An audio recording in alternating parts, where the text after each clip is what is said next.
Quiero invitarles a inclinar sus rostros conmigo y vamos a pedir la presencia de Dios en nuestro estudio de esta mañana. Padre Celestial, gracias te damos por habernos despertado este día. Gracias te damos por habernos dado la vida un día más. Pedimos, Señor, al abrir tu palabra en esta mañana, que nos ayudes a concentrarnos en ella. Ayúdanos a entender el mensaje que tienes para nosotros. Te damos gracias, Señor, por escuchar nuestra oración, pues te lo pedimos en el nombre de Jesús. Amén. Durante el transcurso de esta semana estamos estudiando los mensajes de los 3 ángeles de Apocalipsis, el capítulo 14 y los versículos 6 al 12. Hasta ahora hemos estudiado el versículo 6 y una porción del versículo 7. El versículo 6 dice: vi volar por en medio del cielo otro ángel que tenía el evangelio eterno para predicarlo a los moradores de la tierra, a toda nación, tribu, lengua y pueblo, diciendo a gran voz: temed a Dios y dadle gloria, porque la hora de su juicio ha llegado. Y adorad a aquel que hizo el cielo y la tierra y el mar y las fuentes de las aguas. El mensaje de este primer ángel tiene el propósito de preparar a un pueblo para la segunda venida de Jesús. Tiene el propósito de preparar a un pueblo para pasar victoriosamente por el juicio divino que se está realizando ahora en el cielo. Hay 3 imperativos en este versículo. Dice: temed a Dios, dadle gloria, adorad al Creador. Es decir, Dios quiere que nosotros hagamos esto en preparación para la segunda venida de Jesús. Ahora, anoche hablamos sobre lo que significa temer a Dios. Significa tenerle un intenso respeto, reverencia, veneración profunda que nos lleva a obedecer cada requisito de Dios por amor a Él. En esta mañana queremos estudiar otra frase. La frase: dadle gloria. El mandato de Dios de que debemos darle gloria. Antes de entender lo que significa darle gloria a Dios, necesitamos entender en primer lugar qué es la gloria de Dios. Porque la gloria que nosotros le damos a Dios es la gloria que recibimos de Dios y le devolvemos a Él. Así que no podemos saber qué significa darle gloria a Dios, al menos que comprendamos qué es la gloria de Dios. Así que vamos a mirar por unos momentos, al comenzar nuestro estudio de esta mañana, qué es la gloria de Dios. Ahora, cuando yo menciono esa frase, gloria de Dios, probablemente surgen en nuestras mentes pensamientos de una luz deslumbrante, de una luz radiante, y pensamos que posiblemente esa es la gloria de Dios. Como cuando Dios se manifestó en el monte Sinaí. Dice que se manifestó en Éxodo 19 con truenos y con relámpagos y con voces y con el sonido de trompeta y con un terremoto impresionante. Pensamos de eso como la manifestación de la gloria de Dios. Pero en la Sagrada Escritura hay otra dimensión de la gloria de Dios, que es la que se está enfatizando en Apocalipsis 14 y el versículo 7. No es esa luz deslumbrante, esa luz radiante que cuando la gente ve esa gloria cae como muerta.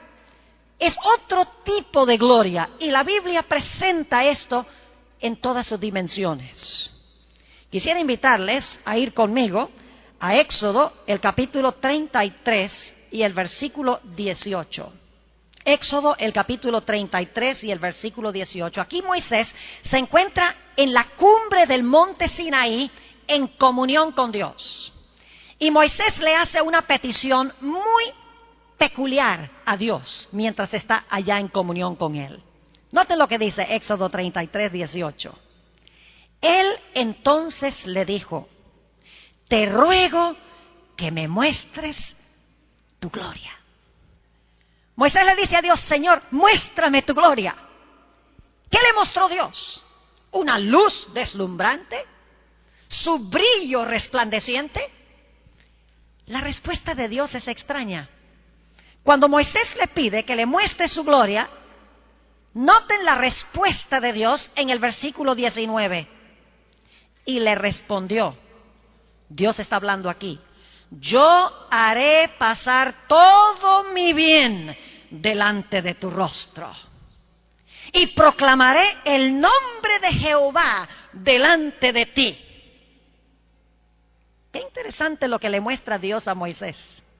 Moisés dice, muéstrame tu gloria, y Dios dice, voy a hacer pasar delante de ti mi bien. Voy a proclamar el nombre de Jehová. El nombre en la Biblia denota el carácter de la persona. No es como hoy en día que a veces ponemos nombres porque hay algún familiar que tenía ese nombre o por distinguir a un individuo de otro. En la Biblia el nombre se da porque se quiere que el hijo tenga el carácter o porque Dios sabía que el carácter de esa persona iba a ser de cierta clase. Así que dice, proclamaré el nombre de Jehová delante de ti. Y ahora escuchen.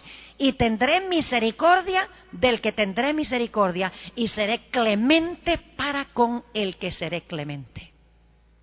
Lo que le muestra Dios a Moisés, la gloria que Dios le muestra a Moisés, es su carácter. Dice, yo haré mi bien pasar delante de ti, mi bondad, en otras palabras. Haré que mi misericordia pase delante de ti, mi clemencia pase delante de ti. Cuando Moisés le pide a Dios que le muestre su gloria, Dios le muestra una descripción de su carácter. Es decir, la gloria de Dios es su carácter. Noten también Éxodo 34 y el versículo 6 y 7, a donde se amplía un poco este pensamiento. Dice en el versículo 6, y pasando Jehová por delante de él, es decir, por delante de Moisés, porque Moisés había pedido ver la gloria de Dios. Ahora Dios pasa por delante de Moisés, le va a mostrar su gloria. Pero fíjense qué peculiar lo que Dios le muestra. Y pasando Jehová por delante de él, proclamó, Jehová, Jehová, fuerte, misericordioso y piadoso, tardo para la ira, grande en misericordia y verdad, que guarda misericordia a millares, que perdona la iniquidad, la rebelión y el pecado, y que de ningún modo dará por inocente al malvado. Es decir, Dios le muestra a Moisés, según este texto, su misericordia, le muestra su piedad, le muestra que es tardo para la ira, le muestra su justicia. Dios le muestra a Moisés los rasgos de su carácter. Qué forma extraña de Dios revelar su gloria. La gloria de Dios son los rasgos de su carácter. Ahora, en Éxodo 34 encontramos un detalle muy interesante. Éxodo 34 y el versículo 29 nos describe a Moisés cuando desciende de la montaña, después de haber estado en comunión con Dios, después de haber contemplado el hermoso y el glorioso carácter de Dios. Es interesante la descripción que se da de Moisés cuando desciende de la montaña. Éxodo 34 y el versículo 29.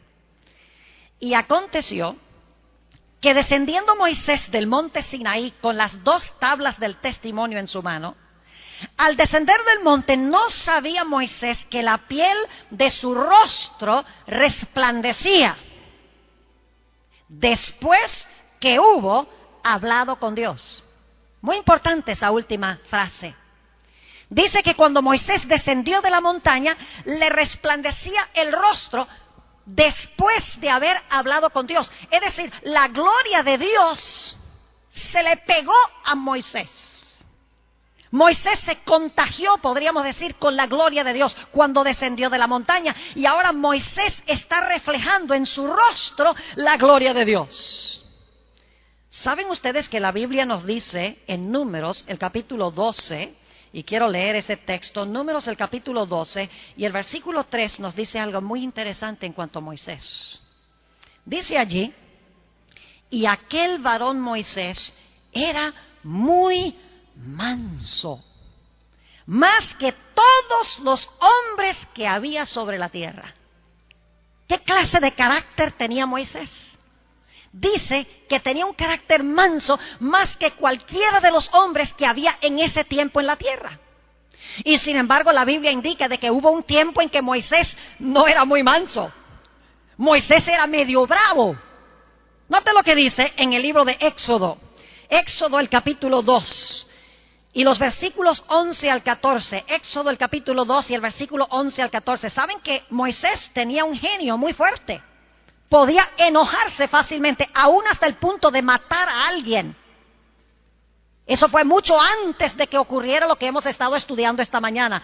Dice en Éxodo el capítulo 2 y el versículo 11, en aquellos días sucedió que crecido ya Moisés salió a sus hermanos y los vio en sus duras tareas. Y observó a un egipcio que golpeaba a uno de los hebreos sus hermanos. Entonces miró a todas partes, fíjense que este fue asesinato premeditado. Dice, entonces miró a todas partes y viendo que no parecía nadie, mató al egipcio y lo escondió en la arena. Es decir, Moisés tenía un carácter violento cuando estaba en Egipto. Sin embargo, en Números dice que era el hombre más manso que había en la tierra en esa época. Y nos preguntamos, ¿cómo es que Moisés era el hombre más manso si cuando estaba en Egipto era tan violento en su carácter? La respuesta es que Moisés había pasado 40 años con Dios en el monte allá, cuidando las ovejas de Jetro, su suegro. Cada día subía a la montaña. Tenía comunión con Dios, hablaba con Dios. Y mientras más comunión tenía con Dios, más llegaba a reflejar su carácter, más llegaba a reflejar su gloria. Hasta que ahora Moisés llegó a reflejar plenamente el carácter de Dios.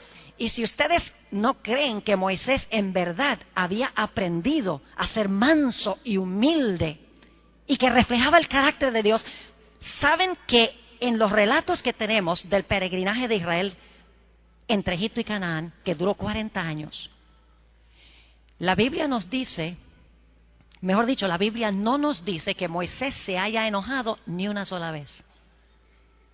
Es más, no nos dicen los relatos que Moisés haya pecado durante esos años. Solamente cuando finalmente llegó a las riberas de Canaán, después de los 40 años, que perdió el control y golpeó la roca 2 veces. Pero entre cuando salieron de Egipto hasta el momento cuando estaban a punto de entrar a Canaán, no se registra ningún pecado de Moisés. Y tenía mucha razón para perder el control, porque vivía con un pueblo mal geniado.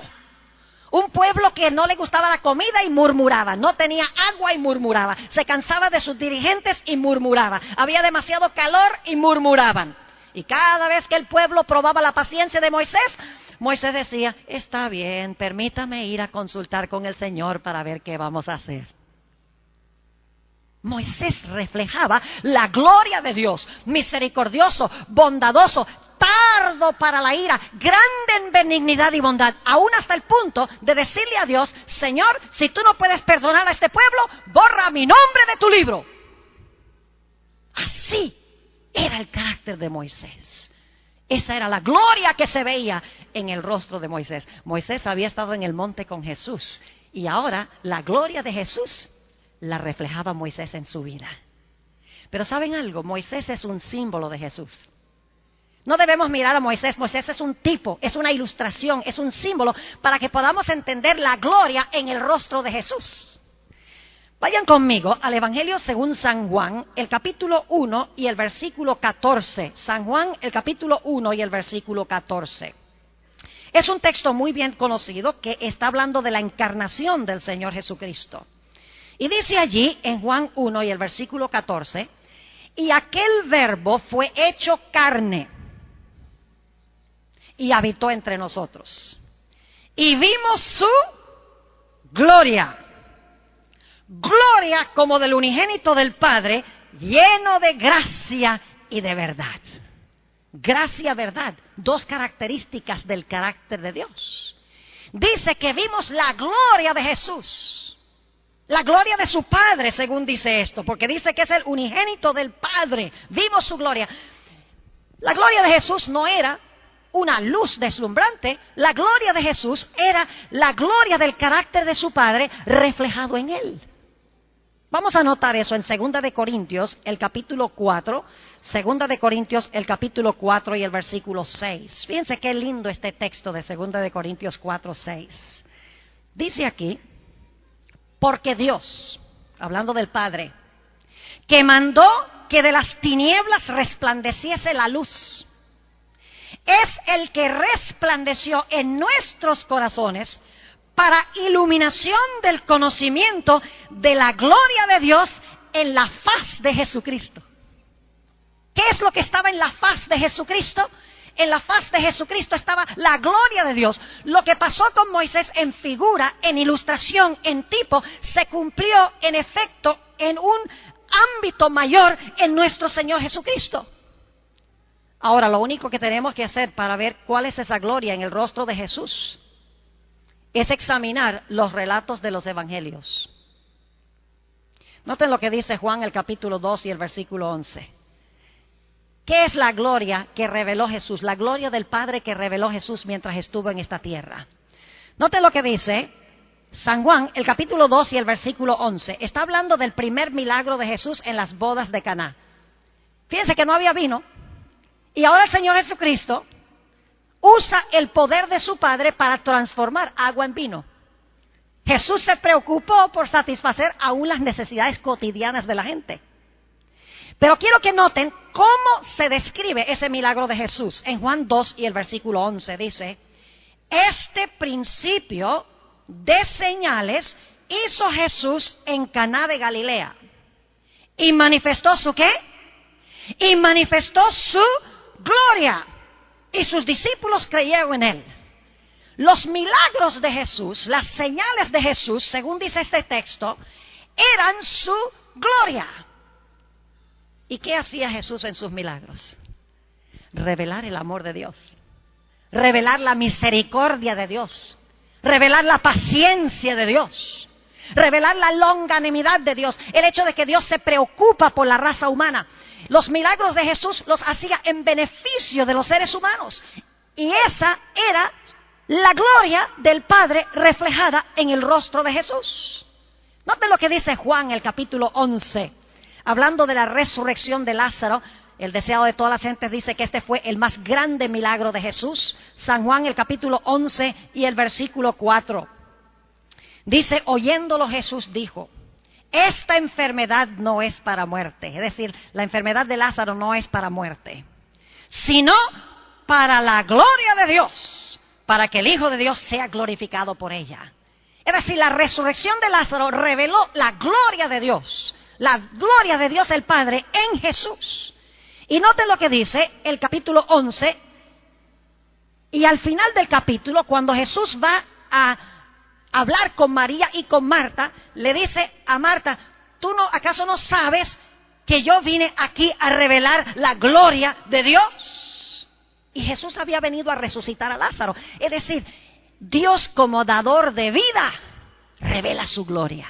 La gloria de Dios es, en otras palabras, su carácter.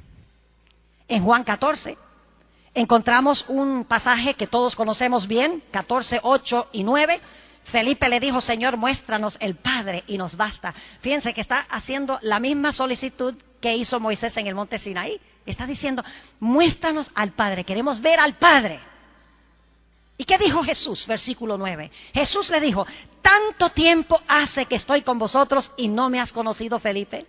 El que me ha visto a mí, ha visto al Padre.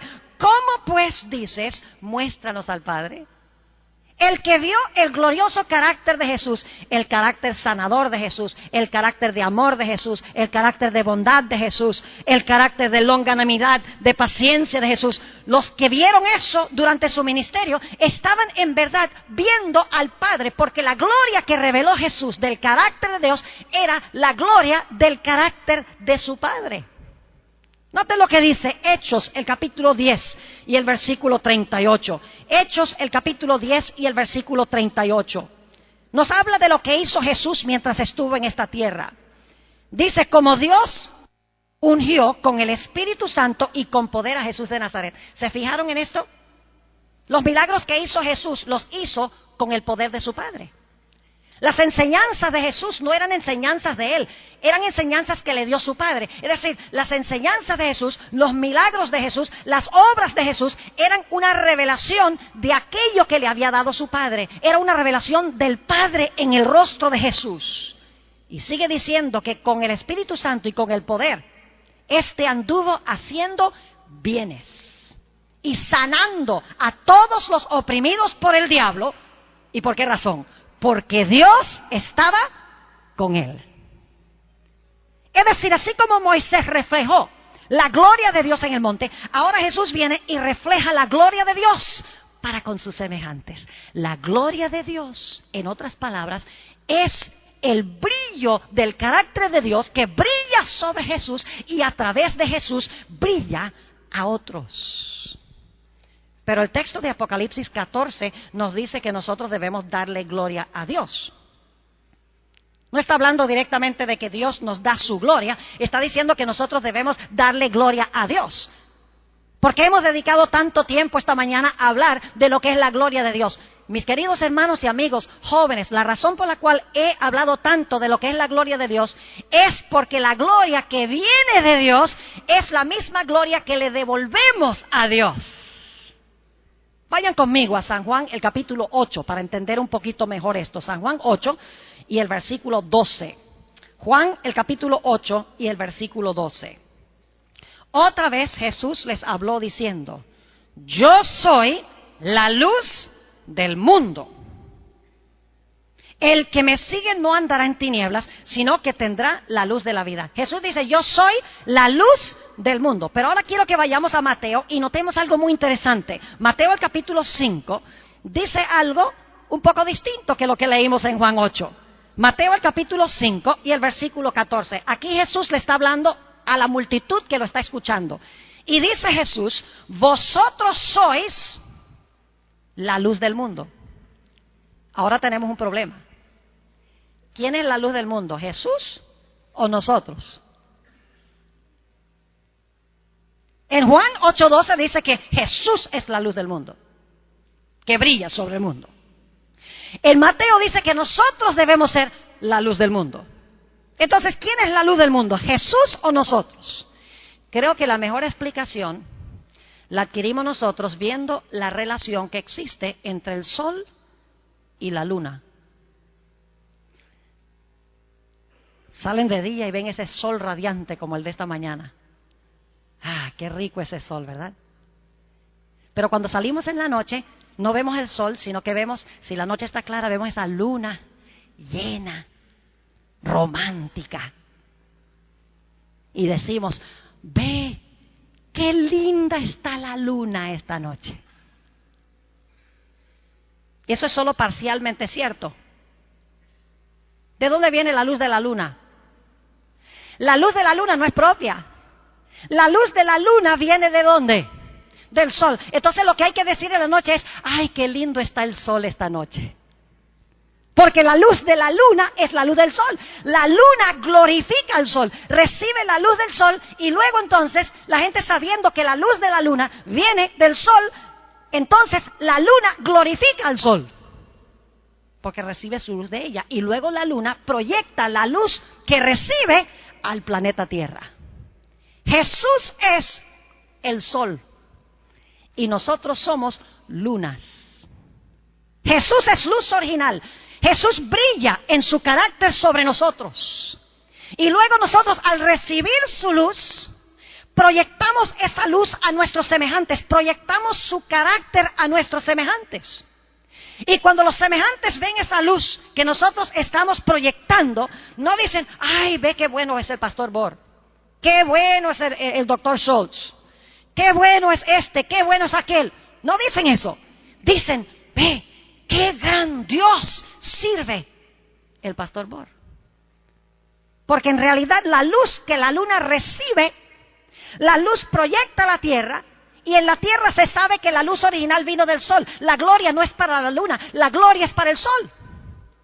Ahora volvamos a Mateo 5 para que se fijen en lo que estoy diciendo. Mateo 5 y el versículo 14 dice: vosotros sois la luz del mundo. Una ciudad asentada sobre un monte no se puede esconder. Vamos al versículo 16. Así alumbre vuestra luz delante de los hombres, para que vean vuestras buenas obras. ¿Qué es la luz que debemos brillar? ¿Qué es la luz? ¿Nuestras qué? Nuestras buenas obras, para que vean vuestras buenas obras. Y ahora escuchen la última parte del versículo, muy importante: para que vean vuestras buenas obras y glorifiquen a vuestro Padre que está en los cielos. ¿Lo captaron?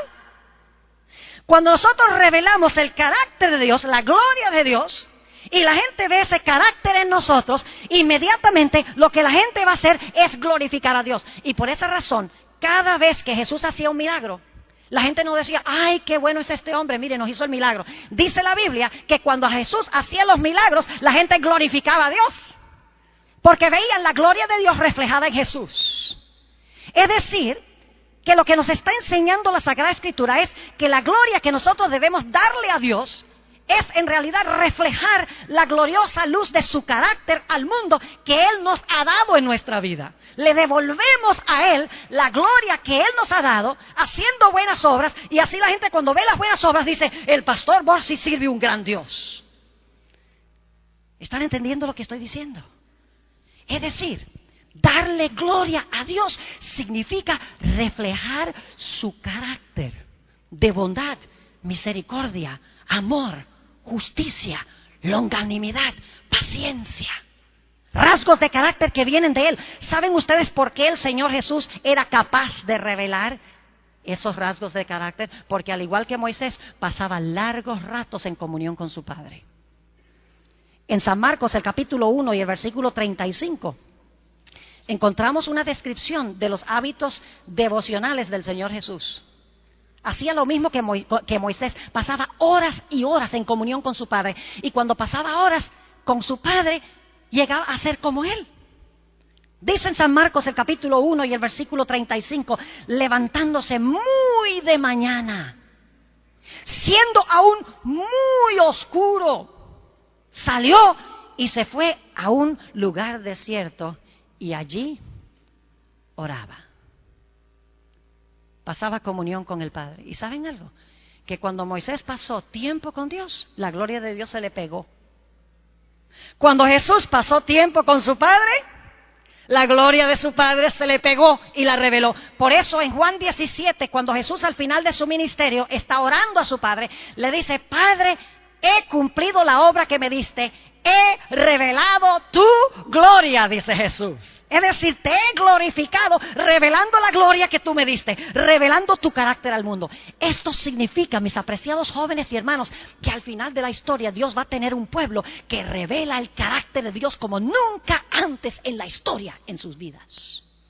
Eso es lo que quiere decir Apocalipsis 18:1, cuando habla de ese poderoso ángel que desciende del cielo teniendo grande potencia y dice que toda la tierra es alumbrada con su gloria. Una revelación del carácter de Dios como no se ha visto jamás en la historia del mundo. Alimentando a los hambrientos, vistiendo a los desnudos, dándole agua a los sedientos, visitando a los encarcelados, recibiendo a los desamparados. No tenemos tiempo de leerlo, pero si leyeran Isaías el capítulo 58, dice que nuestra lumbre se levanta cuando hacemos estas cosas, cuando revelamos el carácter de Dios. Quiero concluir mis comentarios esta mañana con 2 Corintios 3. Para que se den cuenta que lo que hemos estado hablando es precisamente así. 2 Corintios, el capítulo 3 y el versículo 18. El apóstol Pablo está hablando de la experiencia de Moisés en el monte Sinaí. Y quiero que noten que el apóstol Pablo nos aplica esto a nosotros. Dice en el versículo 18, por tanto, nosotros todos, mirando a cara descubierta, como en un espejo, la gloria del Señor, ¿somos qué? Somos transformados de gloria en gloria en la misma imagen como por el Espíritu del Señor. Dice allí que nosotros, pasando comunión con Jesús, dice aquí que contemplando la gloria de Jesús, somos transformados de día en día, de gloria en gloria, a su misma semejanza. Mientras más tiempo pasamos con Él, más reflejamos su gloria, más se nos pega su carácter para revelarlo al mundo. Elena White escribió unas palabras muy hermosas que se encuentran en el libro devocional Hijos e Hijas de Dios, página 337. Me gusta cómo ella describe esto. Dice, al contemplar la gloria, al contemplar a Cristo, al hablar de Él, al contemplar la belleza de su carácter, Somos transformados de gloria en gloria. ¿Y qué es gloria? Es carácter. Somos transformados de carácter en carácter. Así vemos que hay una obra de purificación que se realiza mientras contemplamos a Jesús. Mirando a cara descubierta como en un espejo la gloria del Señor, la gloria de Jesús, somos transformados a su misma semejanza. Mientras más tiempo pasamos con alguien, más reflejamos a ese alguien. Por esa razón tenemos el dicho: dime con quién andas y te diré quién eres. ¿No han visto ustedes alguna vez a una pareja de viejitos que han estado casados por 50 años? Caminan por la calle y como que dan el mismo paso, a la izquierda y la derecha al mismo tiempo. Los ve uno, les gustan las mismas cosas, se miran igual, comen igual. Es como si fueran uno, como dice la Biblia. ¿Por qué razón? Porque cuando uno pasa 50 años con una persona, algo se le va a pegar. Y así es con Jesús. Mis apreciados jóvenes y hermanos, lo que más necesitamos nosotros en esta época de la historia es pasar tiempo con el Señor Jesús, en oración, en el estudio de su palabra, hablando de Jesús. La palabra que se usa aquí en 2 Corintios 3 es, cuando dice somos transformados, es la palabra metamorfoo. Es una transformación radical. Es la palabra metamorfosis. Y una metamorfosis, un gusano cambia a una mariposa. Ese es el cambio que se realiza cuando contemplamos al Señor Jesús, cuando estudiamos su palabra, cuando día en día pasamos tiempo con Él. Quiero terminar con una ilustración para que podamos entender más la importancia de pasar tiempo con Jesús, para que se nos pegue su gloria, para luego reflejar su gloria, para que la gente entonces lo glorifique a Él. Hace varios años enseñé en nuestra institución hermana en la ciudad de Medellín, Colombia. En ese tiempo se llamaba el Instituto Colombo Venezolano. Enseñé 6 años teología. Ha sido mi costumbre en las mañanas levantarme temprano, escoger una porción de los evangelios, leer esa porción y reflexionar sobre lo que estoy leyendo.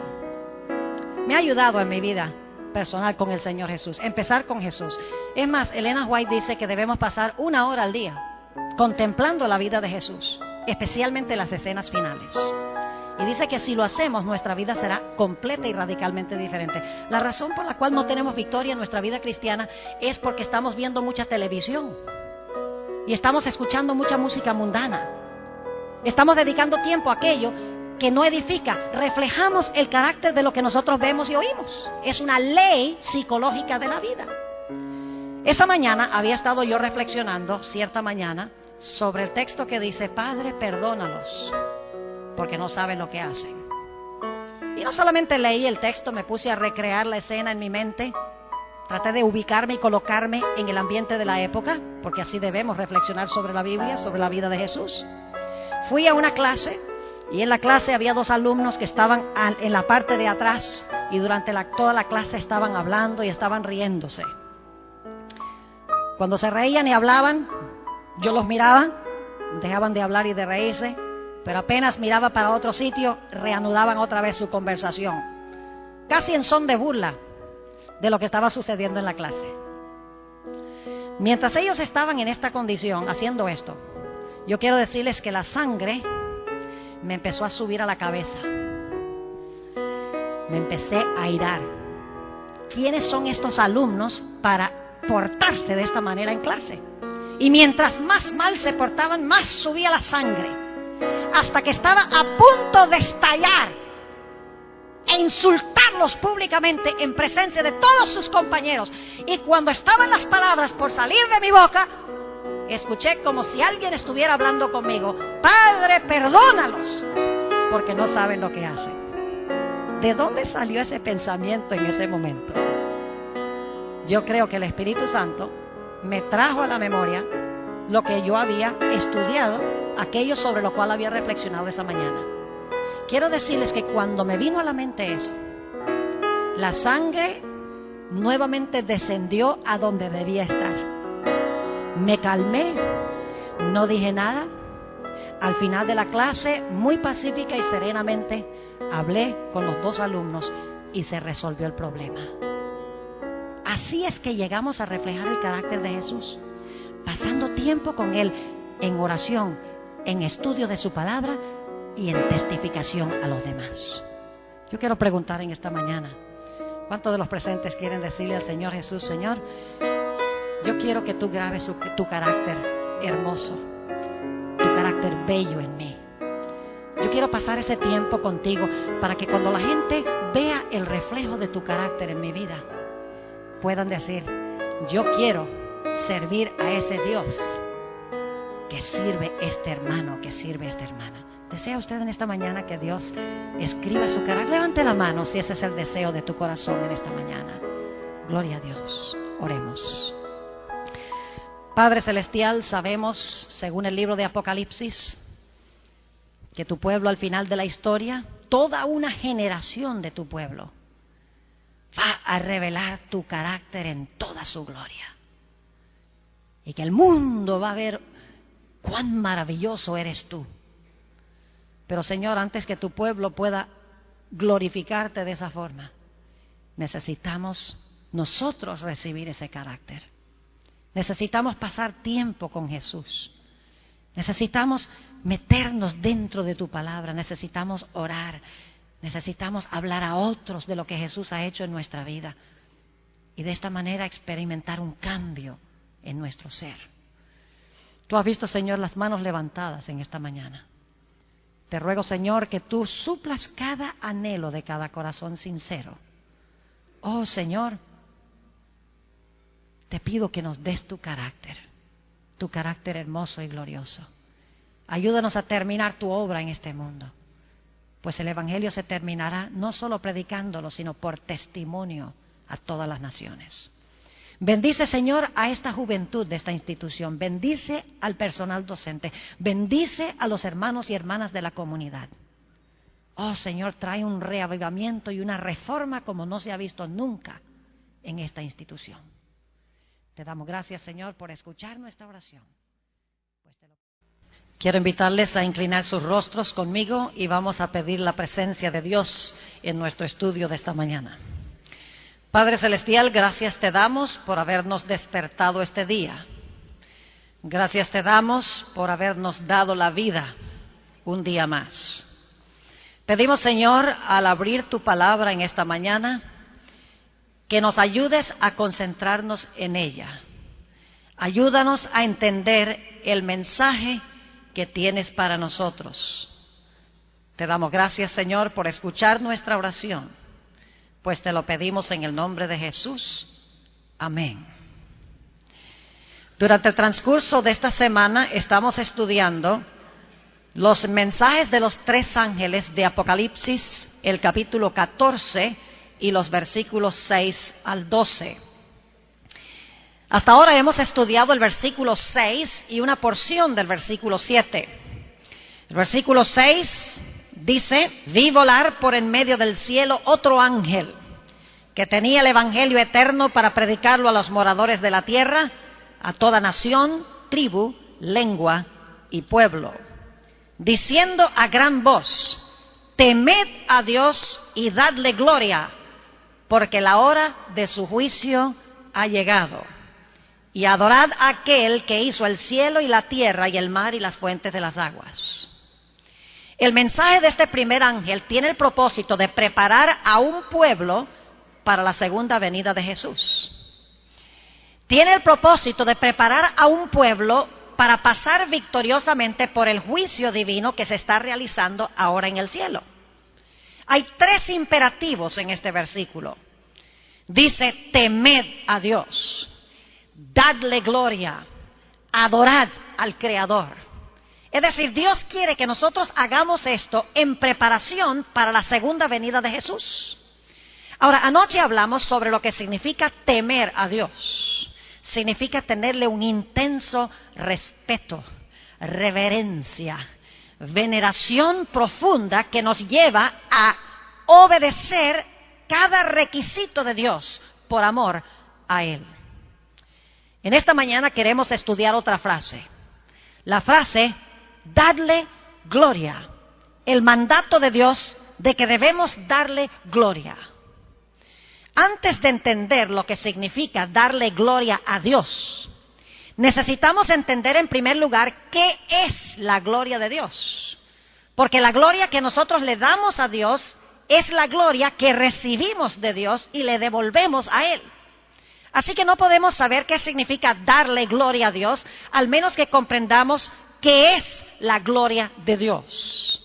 Así que vamos a mirar por unos momentos, al comenzar nuestro estudio de esta mañana, qué es la gloria de Dios. Ahora, cuando yo menciono esa frase, gloria de Dios, probablemente surgen en nuestras mentes pensamientos de una luz deslumbrante, de una luz radiante, y pensamos que posiblemente esa es la gloria de Dios. Como cuando Dios se manifestó en el monte Sinaí. Dice que se manifestó en Éxodo 19 con truenos y con relámpagos y con voces y con el sonido de trompeta y con un terremoto impresionante. Pensamos de eso como la manifestación de la gloria de Dios. Pero en la Sagrada Escritura hay otra dimensión de la gloria de Dios, que es la que se está enfatizando en Apocalipsis 14 y el versículo 7. No es esa luz deslumbrante, esa luz radiante que cuando la gente ve esa gloria cae como muerta. Es otro tipo de gloria y la Biblia presenta esto en todas sus dimensiones. Quisiera invitarles a ir conmigo a Éxodo, el capítulo 33 y el versículo 18. Éxodo, el capítulo 33 y el versículo 18. Aquí Moisés se encuentra en la cumbre del monte Sinaí en comunión con Dios. Y Moisés le hace una petición muy peculiar a